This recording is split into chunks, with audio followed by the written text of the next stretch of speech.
Hey, it's Bev, your deep dive coach. Hi. I'm going to bring us our deep dive work this month, something that I've been noticing more and more as I've been coaching, and that I really want to go into deeply with you because I think it's a common pattern of thinking that once you start to become aware of it, it's going to dismantle a lot of what you're struggling with. Okay, here it is. This month, we're diving deeper by delinking linkages between two concepts that aren't actually linked other than in our minds and very often in our collective minds. So, as I was thinking about this, because as I say, I coach on it a lot, when was the first time I became aware of it for me? And it was years and years ago. I had small children. I hadn't even become a coach yet, but I had just discovered coaching and I was being coached. And I remember money was tight. I mean, we were totally fine, but I decided I wanted to drive a car that would have been a big stretch for us in terms of the payments. We did actually get it, honestly. And so I hired a money coach because I realized I had some thoughts about money. And we were just examining this sort of push to get a car where we could have had a car that would have met our needs, that would have been much more comfortable. And I discovered I had linked being a lawyer's wife with fancy things, having fancy things, buying fancy things, having a fancy lifestyle. And what was amazing was my coach, like she didn't have that linkage in her mind, which made her a very effective coach for me. She had just whatever grown up differently.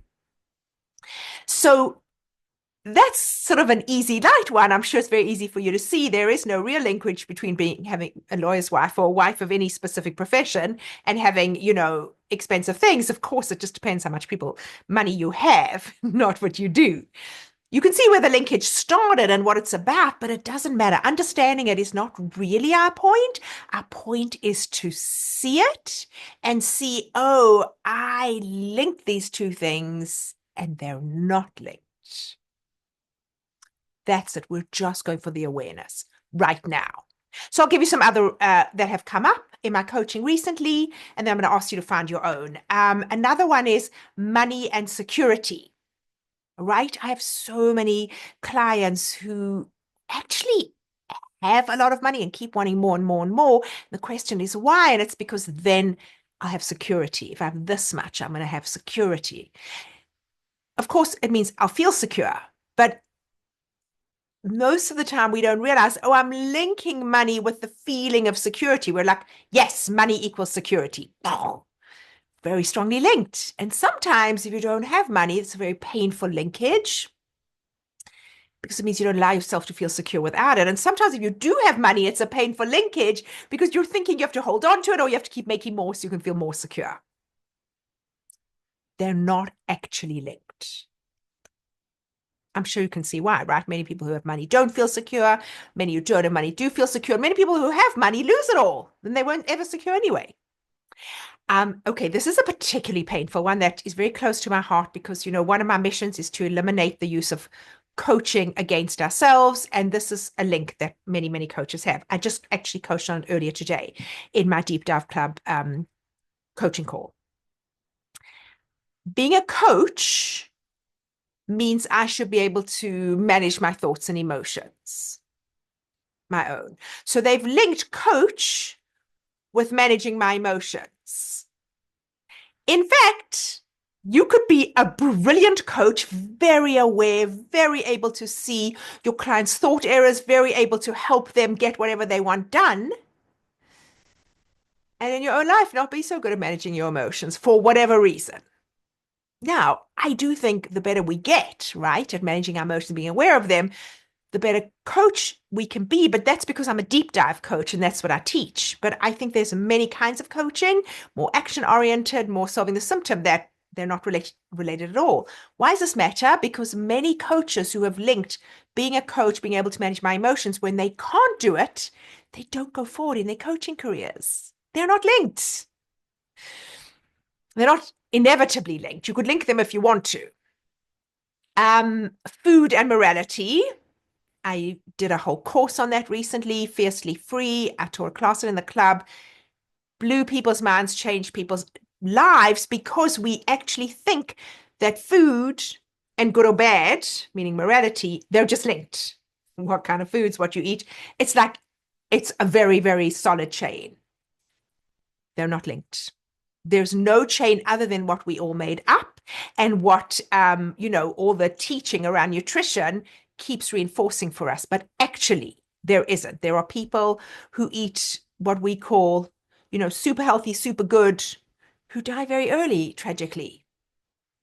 I'm sure we all know people who didn't eat what we would, whatever, and our collective consciousness would say is good, who are living till 90. Fine, healthy, well. Okay, the last example I'm going to give you before you go find your own is being a mother means I have to adore my children. Like mothering, the effect of being a mother with adoration. Now, of course, if you adore your children, I love it. Lucky you and lucky them. When does this become a painful coupling? When you're a mother and you don't adore your children. So that's when we want to examine them, when these couplings are painful. If we couple something and it works for us, go. But the truth is, there are mothers who don't feel that sort of natural adoration for their children, who do a very good job of mothering their children. And then there's also parents who adore their children, and they kind of could do a little bit more of a messy job, right? Because of all the other beliefs and thoughts we have on either side about raising our children. So you can see from the examples I'm giving you, don't make anything sacred. Anytime you're noticing something's feeling uncomfortable for you, either that it doesn't feel good, an idea, or that you're not behaving the way you prefer to behave, find out, what am I thinking and what have I linked that is not actually in this world, inextricably, permanently, and naturally linked. You are going to find it all over the place. Find them, question them, try to dismantle them. Bring evidence to the contrary, bring logic, bring a sense of lightheartedness, bring a sense of play. This is hard to do on your own, and I'll tell you why. Because most of these linkages are commonly agreed, either among our community or among our society or among our larger culture. It's hard to find them, right? Because we all kind of agree. So if you want some help with this, this is the month for it in my Deep Dive Club. We're studying it. The class is on Friday. You still have time to join. And then you can come and get coached on whatever you think yours is. Or I don't know what the link is, but this is causing me pain. I will help you.